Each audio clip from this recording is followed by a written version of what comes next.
पे पर हमारे रिपोर्टर तैनात है, हर बनने वाले मंत्री के घर पर हैं। मुंबई से लेकर पटना, उसके अलावा मध्य प्रदेश, इसके अलावा ग्वालियर जो सिंधिया राजघराने की राजधानी रही है, इन तमाम जगहों पर हमारे रिपोर्टर हैं। एक एक खबर देंगे, पल पल की खबर देंगे, आपको बताएंगे कौन अगर मंत्री बना है तो किस क्वालिटी के आधार पर बना है। मैंने प्रधानमंत्री के लैपटॉप के बारे में बताया था, हर सांसद के बारे में उसके अंदर डिटेल्स हैं। स्वॉट एनालिसिस करते हैं प्रधानमंत्री और उसके बाद अपने मंत्रियों का चयन करते हैं। स्वॉट एनालिसिस एक शानदार शब्द है जो मैनेजमेंट की देन है, जिसमें कैलकुलेट क्या किया जाता है व्यक्ति की स्ट्रेंथ, व्यक्ति की वीकनेसेस, व्यक्ति के सामने अपॉर्चुनिटीज और उसके सामने क्या थ्रेट्स हैं। ये बड़ा मैनेजमेंट का माना हुआ फंडा है। मैं आपको बता दूं कौन कौन हमारे साथ मौजूद हैं। मेरे साथ विकास श्रीवास्तव मुंबई से हैं, मेरे साथ रजनीश कुमार सिन्हा पटना से हैं, मेरे साथ धीरेन्द्र पुंडेर हमारे वरिष्ठ सहयोगी जेपी नड्डा की आवास से हैं, मेरे साथ सुबीर भौमिक जी हैं वरिष्ठ पत्रकार, विकास चंद्रा है मेरे सहयोगी पीएम आवास से, अविनाश सिंह लखनऊ से मेरे साथ मौजूद हैं, साथ ही साथ अभिलाष खांडेकर जी वरिष्ठ पत्रकार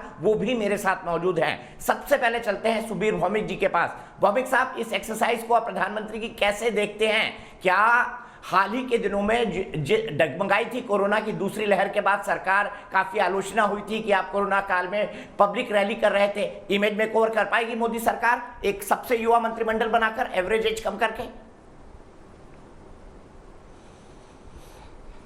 कर रहे हैं।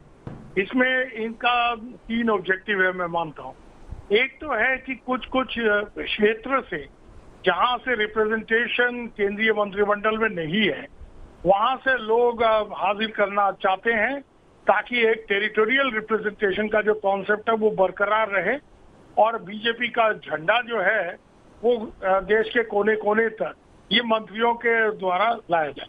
यहाँ दीपक एक चीज बताता हूं मैं कि बंगाल में जो चुनाव हारने के बाद बंगाल में बीजेपी को ये एहसास तो हो गया कि एक जबरदस्त बंगाली फेस को सामने लाना है ममता बनर्जी से टक्कर देने के लिए।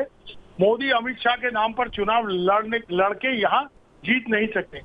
बट कोई बंगाली फेस इस तरह का मंत्रिमंडल में आ रहा है हमें अभी तक नहीं पता, क्योंकि शांतनु ठाकुर और प्रामाणिक इन लोगों का नाम आ रहा है, बट ये कोई इस तरह के बड़े हस्ती नहीं है जिसको सामने रखकर आने वाले दिनों में मोदी और अमित शाह और बीजेपी यहाँ कोई बहुत बड़ा इम्पैक्ट कर सके। एक नंबर। दूसरा, करीब करीब तय है कि सर्बानंद सोनोवाल जी ये मंत्रिमंडल में आएंगे, क्योंकि बंगाल के बाद इस इलाके में सबसे इंपॉर्टेंट स्टेट है असम।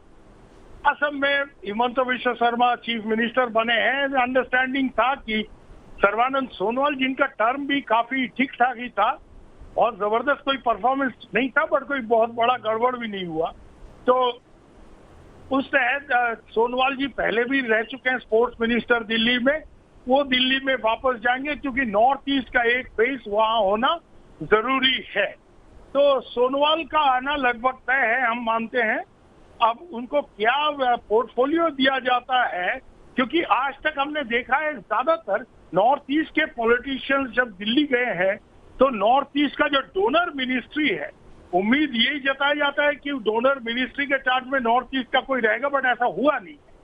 अब वो जम्मू के जितेंद्र सिंह जी डोनर मिनिस्टर रहे हैं, तो यहाँ देखने वाली बात ये है, सोनोवाल का आना तय है, बट सोनोवाल को क्या दिया जाएगा पोर्टफोलियो, ये इंपॉर्टेंट चीज है। तीसरा, मैं मानता हूँ ये जो एक्सरसाइज का नेशनल लेवल पर जो इसका सिग्निफिकेंस ये है कि कुछ ऐसे लीडर्स हैं, मोदी जी थोड़ा परफॉर्मेंस ओरिएंटेड कैबिनेट के तरफ अगर देखें तो इसलिए शायद ज्योतिरादित्य सिंधिया जैसे लोगों को लाना पड़ेगा, क्योंकि ज्योतिरादित्य सिंधिया जैसे लोगों को हाई लेवल पर रिहेबिलिटेट अगर नहीं किया जाता तो आने वाले दिनों में दूसरे दल छोड़कर बीजेपी में इंपॉर्टेंट लीडर्स का आना शायद बंद हो जाए। तो इसलिए ज्योतिरादित्य सिंधिया जैसे लीडर ला तो लिया आपने, इंपॉर्टेंट लीडर है, बट उनको आपने कुछ दिया नहीं, घर बैठा रख दिया तो बात नहीं बनेगा। तो शायद ये हिसाब से ज्योतिरादित्य सिंधिया जैसे लीडर इनको लाएंगे। और बीजेपी के अपने जो लोग हैं, जैसे आपने जिक्र किया अनुराग ठाकुर, अब इनको परफॉर्मेंस के बेस पर किसी को आगे बढ़ाया जाएगा, किसी को पीछे धकेला जाएगा। ये एक एक्सरसाइज, ये तो एक निरंतर एक्सरसाइज मोदी का रहा है कि परफॉर्मेंस को रिवार्ड करने की कोशिश करेंगे। हालांकि परफॉर्मेंस का इंडेक्स क्या होगा इसको लेके डिबेट है, बट उनके अपने तरफ से एक है कि इसने काम किया है, भागा दौड़ा किया है, मेहनत किया है, अब कुछ लोग यहाँ कह रहे थे कि शायद दिलीप घोष को मिनिस्ट्री में लाया जाए, बट हम नहीं समझते, क्योंकि दिलीप घोष खुद ऑर्गेनाइजेशन के आदमी हैं। वो आरएसएस के एकदम ट्रेडमार्क आरएसएस लीडर है बंगाल में, और उनका ऑर्गेनाइजेशनल जो एक ड्राइव है, स्किल बहुत ज्यादा नहीं है बट ड्राइव जरूर है, भाग दौड़ बहुत करते हैं।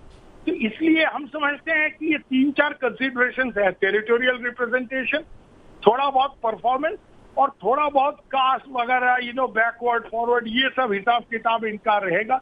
ये हिंदुस्तान में जो भी सरकार चलाएगा, कांग्रेस हो या बीजेपी, ये सब दिमाग में रखकर ही आपका गवर्नमेंट बनाना पड़ेगा, कैबिनेट बनाना पड़ेगा। ठीक है सुबीर साहब, मैं सीधे चलता हूं भी पीएम आवास, मेरे सहयोगी विकास चंद्रा वहां पर हैं, उसके बाद मैं चलूंगा धीरेन्द्र पुंडीर के पास। विकास, क्या नई अपडेट?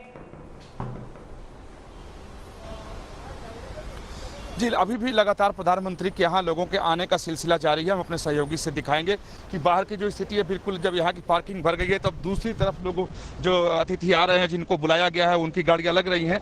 हालांकि हम लोग काफ़ी दूर खड़े हैं, अब अंदर आने जाने वालों को बहुत दूर से हालांकि पहचानने में थोड़ी परेशानी हो रही है, लेकिन अभी भी जिन लोगों के नाम हैं उन लोग यहाँ लगातार आ रहे हैं और उम्मीद की जा रही है कि जब यहाँ से बैठक खत्म हो जाएगी, यानी जो प्रधानमंत्री की एक ब्रीफिंग है, तो यहाँ सभी लोगों को अपनी तरफ से वो ब्रीफ करेंगे, बताएंगे। हालांकि हर बार इस तरीके से वो करते हैं कि जब भी किसी मंत्री बुलाते हैं तो उसके पहले बुलाते हैं और अपना आइडिया उसके सामने वो जरूर रख देते हैं। तो ये जानकारी मिल रही है कि अभी जो लोग भी पहुंचे हैं उनके साथ चाय पे प्रधानमंत्री उनको अपने आइडिया से वाकिफ करा रहे हैं, बता रहे हैं कि आखिर उन्हें काम कैसे करना है और क्या उनका एक ब्रॉड आइडिया है। तो अभी अंदर बैठक चल रही है, मीटिंग चल रही है, हम लोग सभी यहाँ इंतजार कर रहे हैं अब वो खत्म हो ताकि जानकारी बाहर निकल कर आए। जी, कोई नया नाम बता सकते हैं विकास, जो हाल ही में आया हो, जिसकी जानकारी मिली हो हमें? कोई नया नाम?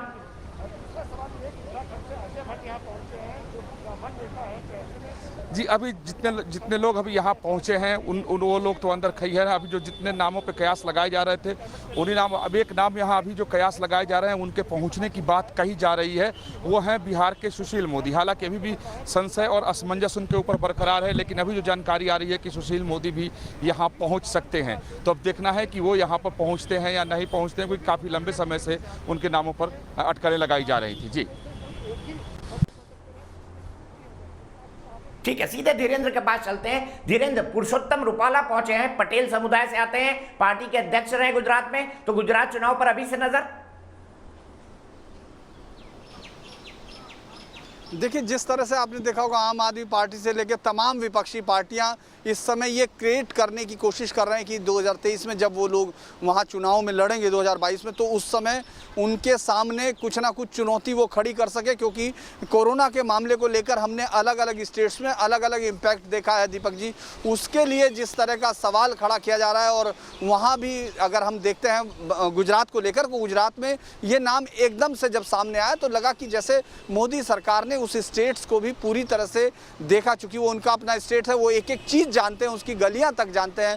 तो उन्होंने ये नाम बहुत सोच कर रखा है कि किस तरह आने वाली चुनौती, जिसमें हार्दिक पटेल से लेकर तमाम उन लोगों ने जिन्होंने चुनौती खड़ी करने की कोशिश की थी, लेकिन जनता ने गुजरात की वापस इन्हीं पर यकीन जताया था, उसको फिर से ये वापस करने के लिए कि कुछ बेहतर नाम सामने आए और उससे गुजरात में जो एक स्थिति है, राजनीतिक स्थिति, उसका भी सामना कर दिया जाए। इसीलिए लंबे सोच विचार के बाद पुरुषोत्तम रूपाला का नाम है, और इस पर काफ़ी लंबी मुझे लगता है मंथन हुआ होगा, क्योंकि वो दोनों जिन शीर्ष नेतृत्व की हम बात करते हैं, चाहे अमित शाह हो चाहे वो प्रधानमंत्री मोदी हो, दोनों ने इस पर काफ़ी सोच विचार कर ही किया है। इसीलिए पुरुषोत्तम रूपाला का यहाँ आना लोगों को ज़रूर अलग से लग रहा है, लेकिन ये सही है कि गुजरात के राजनीतिक समीकरणों में और गुजरात की हम लोग जो स्थिति अब देख रहे हैं उसमें पुरुषोत्तम रूपाला उनके लिए एक बेस्ट बैट है और एक अच्छा चुनाव उनका है। जी दीपक जी। और सबको पता है कि बिना पटेल वोटों के साथ गुजरात में चुनाव नहीं जीता जा सकता, क्यों धीरेन्द्र? ये बिल्कुल सबको मालूम है कि किस तरह वो समुदाय बीजेपी के लिए एक चट्टान की तरह खड़ा रहा, और जब उस समय जब सब लोगों ने कांग्रेस को बिल्कुल सत्ता के करीब जाते हुए देखा, तो उस समय याद होगा जब आंदोलन चला, आरक्षण का जो आंदोलन था, जिसमें हार्दिक पटेल ने लाखों की भीड़ जुटाकर एक बार को ये दिखाने की कोशिश की कि वो इस पूरे समुदाय को हिला सकते हैं। लेकिन मेहसाणा की उन सीटों को याद कीजिए जहाँ से नितिन पटेल फिर वहाँ से जीत के आते हैं। तो मुझे लगता है ये बात बहुत क्रिटिकल है, और गुजरात में पटेल वोट एक रॉक सॉलिड वोट है। जब भी वो साथ खड़े होते हैं बीजेपी अपने आप को ऊपर हमेशा महसूस करती है। लिहाजा उस वोट बैंक के लिए और साथ ही साथ गुजरात का जिस तरह का चुनाव है जो प्रधानमंत्री की प्रतिष्ठा से हमेशा जोड़ा जाता है, यहाँ तक कि गुजरात के उपचुनाव को भी आप आसाम के छपने वाले अखबारों में जगह पाते हुए देखते हैं। तो इसीलिए ये ज़रूरी है कि वहाँ पटेल समुदाय को और तमाम समीकरणों का ध्यान रखते हुए पुरुषोत्तम रूपाला को ये जगह दी गई है। जी ठीक है, सीधे चलते हैं अविनाश के पास। लखनऊ, अविनाश, उत्तर प्रदेश, भारतीय जनता पार्टी मोदी सरकार की सबसे बड़ी अग्नि परीक्षा क्या देखने को मिल रहा है? कैसे सोशल इंजीनियरिंग को साधा जाएगा उत्तर प्रदेश में?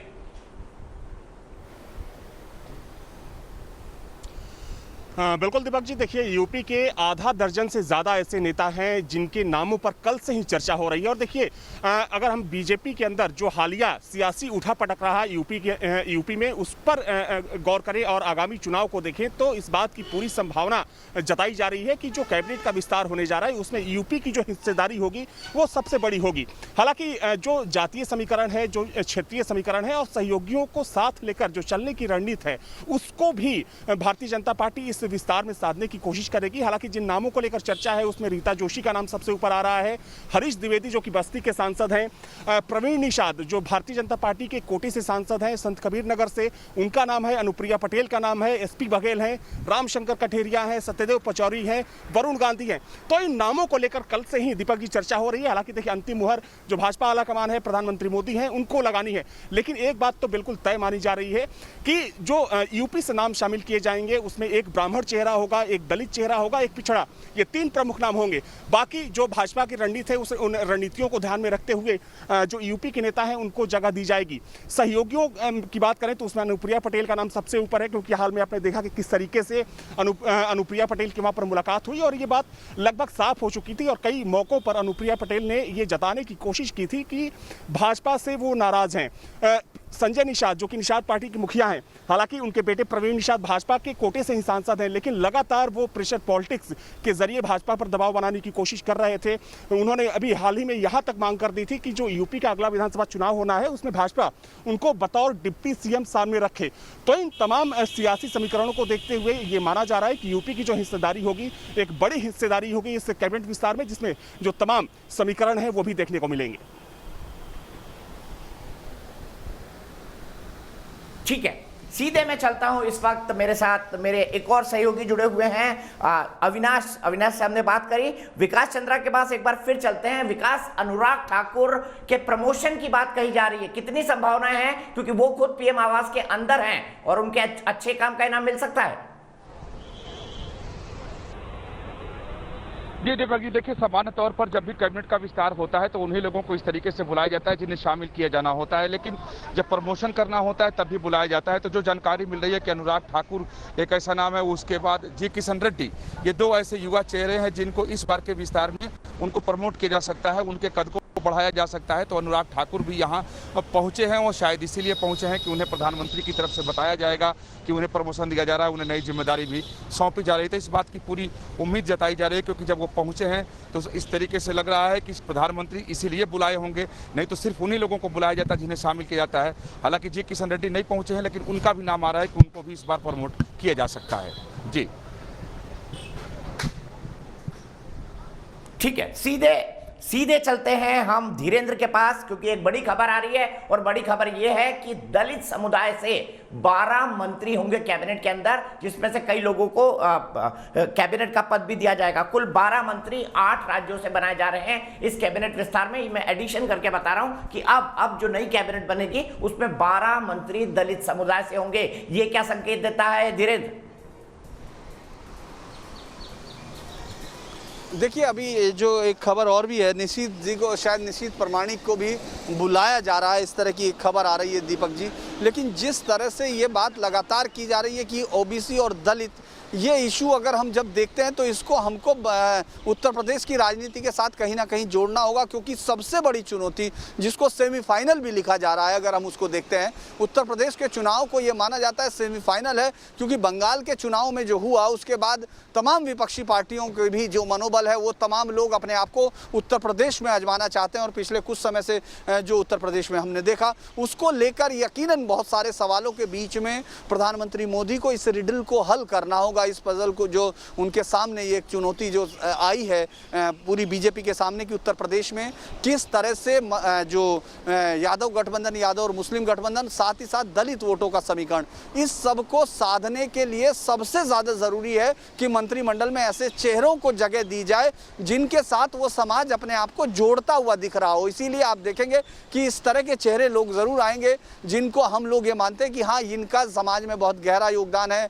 चाहे आप इस जब पारस को हम लोग देखते हैं, इनके पति पशुपतिनाथ को देखते हैं, पशुपति पारस को, तो भी यही माना जाता है कि किस तरह से इन दोनों राज्यों में, जो बिहार और उत्तर प्रदेश, इन दोनों राज्यों की राजनीति में जातीय समीकरणों को बहुत गहराई से समझकर उस पर कार्य करना होता है। तो जो 12 लोगों का नाम आने वाला है, अभी हम उनमें से कुछ लोगों को देख पा रहे हैं दीपक जी, लेकिन वो अभी जो मैं बातचीत भी कर रहा था कि उत्तर प्रदेश से अभी भी हमको अभी कोई बड़ा नाम इस तरह दिख नहीं रहा। अगर हम लोग देख रहे हैं अनुप्रिया पटेल के आने के बाद भी आप उनमें से अभी उत्तर प्रदेश के उस नाम को खोज नहीं पा रहे हैं।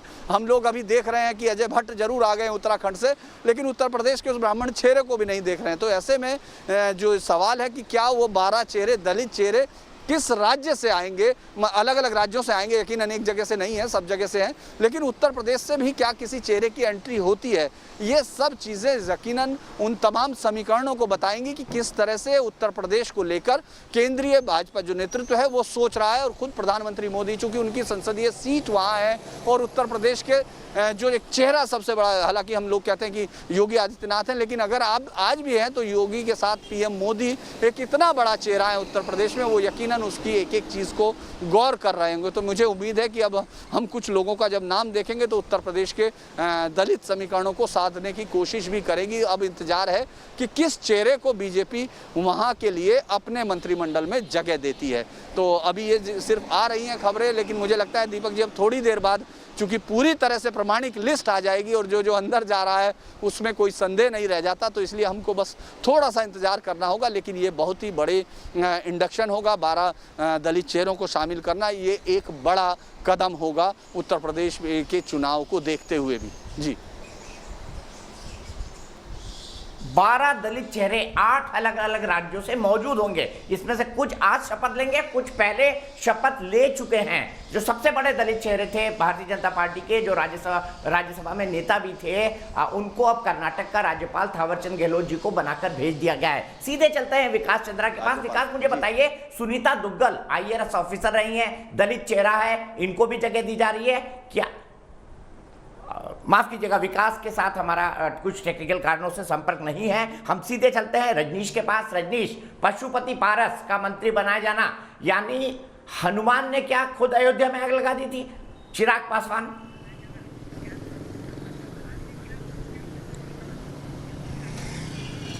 बिल्कुल, देखिए, चिराग पासवान का मोर्चा खोलना और जिस तरीके से पार्टी टूटी, उसके बाद से अंदेशा लगाया जा रहा था कि पशुपति पारस को केंद्र में जगह मिलेगी। खास बात यह है कि ये रिवार्ड जो है, मुझे लगता है कि JDU के अकाउंट से पशुपति पारस को दिया गया है, क्योंकि जो पार्टी में टूट हुई, ये माना जाता रहा कि ये टूट JDU के कुछ बड़े नेताओं ने इसमें अग्रणी भूमिका निभाई थी। दिल्ली में बैठक हो, पटना में बैठक हो, और जब पार्टी टूटी, मुझे आश्चर्य इस बात का लग रहा है अभी भी कि जो नंबर्स बताए जा रहे थे JDU के 2 या 3 लोग होंगे, सिर्फ RCP सिंह हैं। तो क्या पशुपति पारस भी उसी कंसोलेशन प्राइज़ की तरह मिले हैं JDU को कि ठीक है, आपके यहाँ से 1 लोग रहेंगे और 1 लोग पशुपति पारस जो हैं आपकी इच्छा से बना रहे हैं, चिराग पासवान को हम दरकिनार कर रहे हैं? क्योंकि देखिए, चिराग पासवान से जब मेरी बात हुई तो ऐसा लग रहा था कि वो बार बार वो कहानी बता रहे थे कि 2014 में जब पापा थे उस वक्त भी मुझे मंत्री बनाया जा रहा था और पापा को फिर पापा खुद बने क्योंकि घर में कुछ विवाद था। एक बार फिर 2019 में भी ये परिस्थिति बनी थी। तो चिराग पासवान के मन में रहा होगा कि वो हनुमान है तो हो सकता है उन्हें मौका राम दे दें, लेकिन वो मौका उन्हें नहीं मिला। और पशुपति पारस और RCP सिंह, सिर्फ 2 नाम, बीजेपी से संजय जायसवाल और सुशील कुमार मोदी का नाम लगातार चल रहा था। सुशील कुमार मोदी जब बिहार में उप मुख्यमंत्री नहीं बनाए गए तो ये चर्चा थी कि वो केंद्र में जाएंगे, उसके बाद उन्हें राज्यसभा भेजा गया तो ये चर्चा रही कि वो मंत्रिमंडल के सदस्य होंगे, लेकिन अभी तक उन्हें फ़ोन आया नहीं, वो पहुँचे नहीं। अब खबर ये है कि शायद वो दोपहर बाद दिल्ली जाएँ, वहाँ मुलाकात करें, तो ये अभी उनको लेकर भी पिक्चर क्लियर नहीं है। JDU में 3 से 4 मंत्री की बात थी, अभी तक RCP ही हैं। और ख़ास बात यह है कि RCP एक एडमिनिस्ट्रेटर रहे हैं, IAS रहे हैं, उसके बाद उन्होंने पॉलिटिक्स ज्वाइन किया है। और जैसा आप बता रहे थे कि प्रधानमंत्री का एजेंडा होता है कि वो पैरामीटर अपने अनुसार सेट करते हैं और जो बेटर एडमिनिस्ट्रेटर होता है उनको ये मौका देते हैं। तो शायद आरसीपी हर तरह से कास्ट कम्बिनेशन बिहार में देखें, नीतीश कुमार से नज़दीकी की बात करें, जेडीयू के राष्ट्रीय अध्यक्ष हैं। और एक और ख़ास बात है कि अब तक समता पार्टी और जेडीयू के जो भी राष्ट्रीय अध्यक्ष रहे वो केंद्र में मंत्री बने। जॉर्ज फर्नांडिस थे समता पार्टी से, वो बने, शरद यादव थे वो बने, नीतीश कुमार थे वो बने, और अब आरसीपी सिंह। तो ये भी एक विडंबना है कि जेडीयू और समता पार्टी को जिन्होंने भी हेड किया उन्हें केंद्र में मौका जरूर मिला और केंद्र में उन्होंने अपनी भागीदारी निभाई है। तो अब ये देखना दिलचस्प होगा कि 2 से अधिक कोई नंबर बढ़ता है या नहीं बढ़ता है, या फिलहाल बिहार में अभी चुनाव खत्म हुआ है तो केंद्र बहुत ज़्यादा बिहार के बारे में सोच नहीं रहा है। लेकिन दलित चेहरे के रूप में उन्होंने पशुपति पारस को आगे कर दिया है, और पशुपति पारस ने जिस तरीके से पार्टी में एक बड़ी टूट की है उसके बाद उन्हें इसका इनाम मिला है। जी ठीक है, सीधे चलते हैं अभिलाष खांडेकर जी के पास। अभिलाष जी, क्या क्या देख रहे हैं? 12 दलित मंत्री हो जाएंगे कैबिनेट के अंदर, तो ये बड़ी सोशल इंजीनियरिंग प्रधानमंत्री मोदी की। बिल्कुल सही कह रहे हैं आप। और जैसा एक अन्य वक्ता ने और हमारे साथी ने कहा कि उत्तर प्रदेश के चुनाव जीतना अब भारतीय जनता पार्टी के लिए एक बहुत बड़ा, जिसको कहते हैं टारगेट है, पॉलिटिकल अचीवमेंट करना चाहते हैं वहाँ पर वो।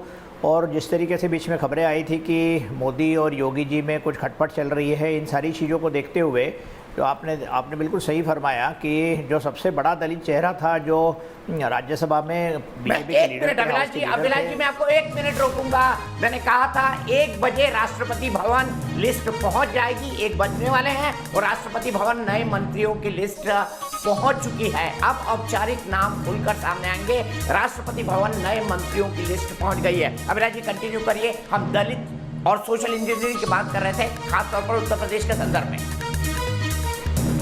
बस मैं यही कह रहा था कि सामाजिक न्याय मंत्री थावरचंद गहलोत जो मध्य प्रदेश के हैं और बहुत ही पिछड़े वर्ग से आते हैं और बहुत ही भले व्यक्ति हैं, उनको कर्नाटक का गवर्नर बनाने के साथ भी एक संदेश दिया गया था। और साथ साथ में अब यदि 10 से 12 मंत्री पुराने और नए मिलकर यदि दलित समाज से आते हैं तो ये एक बहुत बड़ा राजनीतिक संदेश देने में भारतीय जनता पार्टी कामयाब होगी। और उसका मूल लक्ष्य मेरे ख्याल से उत्तर प्रदेश है, क्योंकि मैं एक मिनट आपको रोक रहा हूं। बहुत बड़ी खबर आ रही है, केंद्रीय मंत्री रमेश पोखरियाल निशंक को इस्तीफा देने के लिए कहा गया है। पश्चिम बंगाल से आने वाली देबोश्री को भी इस्तीफा देने के लिए कहा गया है। देबोश्री चौधरी, ये पश्चिम बंगाल कोटे से मंत्री थी।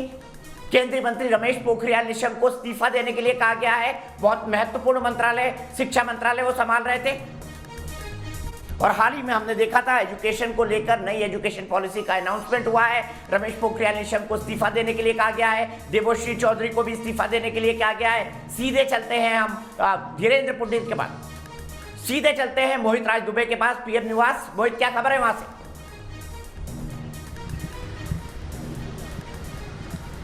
देखिए, प्रधानमंत्री आवास पे दीपक जी आपको बता दें कि तमाम जो नए बनने वाले लोग मंत्री हैं, जो नए मंत्री बनने वाले हैं, यहाँ पर लोग पहुँच चुके हैं। तमाम जो लगातार ज्योतिरादित्य सिंधिया को लेकर कहा जा रहा था कब वो मंत्री बनेंगे, वो अभी भी अंदर मौजूद है। सर्बानंद सोनोवाल अंदर मौजूद है। इसके अलावा सुनीता दुग्गल, एक बड़ा नाम जो हरियाणा से सांसद है, आयकर अधिकारी रह चुकी हैं, वो भी मंत्रिमंडल में शामिल होने जा रही है, शाम को शपथ लेने जा रही है। तमाम जो नए बनने वाले मंत्री हैं, खासतौर मीनाक्षी लेखी भी अंदर मौजूद है। अनुप्रिया पटेल उत्तर प्रदेश से आती है, वो अंदर मौजूद है। पशुपति पारस, दीपक सर आपको बताया कि पशुपति पारस को लेकर लगातार ये अटकलें लगाई जा रही थी कि क्या वो मंत्रिमंडल में शामिल होंगे कि नहीं होंगे। वो भी प्रधानमंत्री आवास के भीतर मौजूद है। प्रधानमंत्री नरेंद्र मोदी के साथ उनकी बैठक चल रही है। बिहार से वो आते हैं। इसके अलावा जो है रक्षा मंत्री राजनाथ सिंह, गृह मंत्री अमित शाह, तमाम ऐसे लोग मौजूद हैं। और एक और आपको खबर दे दें दीपक जी कि जो लिस्ट है, नए मंत्रियों की जो लिस्ट है वो राष्ट्रपति भवन पहुंच चुकी है। अब वहां से भी जो है फोन आएगा लोगों को। इसके अलावा वहां पे जो तैयारियां हैं अशोका हॉल में, वहां पे पूरी तैयारियां हो चुकी हैं। अब देखने वाली बात यही होगी कि कौन कौन से मंत्री अब बनते हैं शाम को, और इसके अलावा कौन कौन से पोर्टफोलियोज जो प्रधानमंत्री नरेंद्र मोदी। रुकिए 1 मिनट, विकास चंद्रा के पास चलते हैं। विकास चंद्रा के पास एक ब्रेकिंग न्यूज है। विकास, क्या खबर है और किन मंत्रियों को इस्तीफा देने के लिए कहा जा रहा है? 2 मंत्रियों को अभी तक, जो संघ को और देबोश्री चौधरी को, 2 लोगों को ड्रॉप किया जा रहा है। इन दोनों लोगों को बोल दिया गया है कि वो दोनों लोग अपना इस्तीफा दे दें। हालांकि जानकारी आ रही है कि और भी कुछ मंत्री हैं जिन्हें इस्तीफा देने के लिए कहा जाएगा ताकि मंत्रिमंडल में और स्पेस बने और नए लोगों को स्थान दिया जाए। फिलहाल जो जानकारी आ रही है वो 2 लोगों के बारे में ही है कि निशंक और देबोश्री को ड्रॉप करने के लिए कहा दिया गया है, उन्हें इस्तीफा देने के लिए बोल दिया गया है। जी ठीक है, अभी और इंतजार करिए, कुछ और मंत्रियों का भी इस्तीफा हो सकता है, परफॉर्मेंस के आधार पर इस्तीफा होता है। पीएम का किसी का परफॉर्मेंस पसंद नहीं आता है तो उन्हें इस्तीफा देने के लिए कहा जाता है। निशंक और देबोश्री चौधरी जो नाम है जिन्हें इस्तीफा देने के लिए कहा गया है। निशंक के बाद शिक्षा मंत्रालय जैसा महत्वपूर्ण मंत्रालय। फिलहाल रुकेंगे एक ब्रेक के लिए, ब्रेक के बाद नई ब्रेकिंग न्यूज के साथ तुरंत हाजिर होते हैं।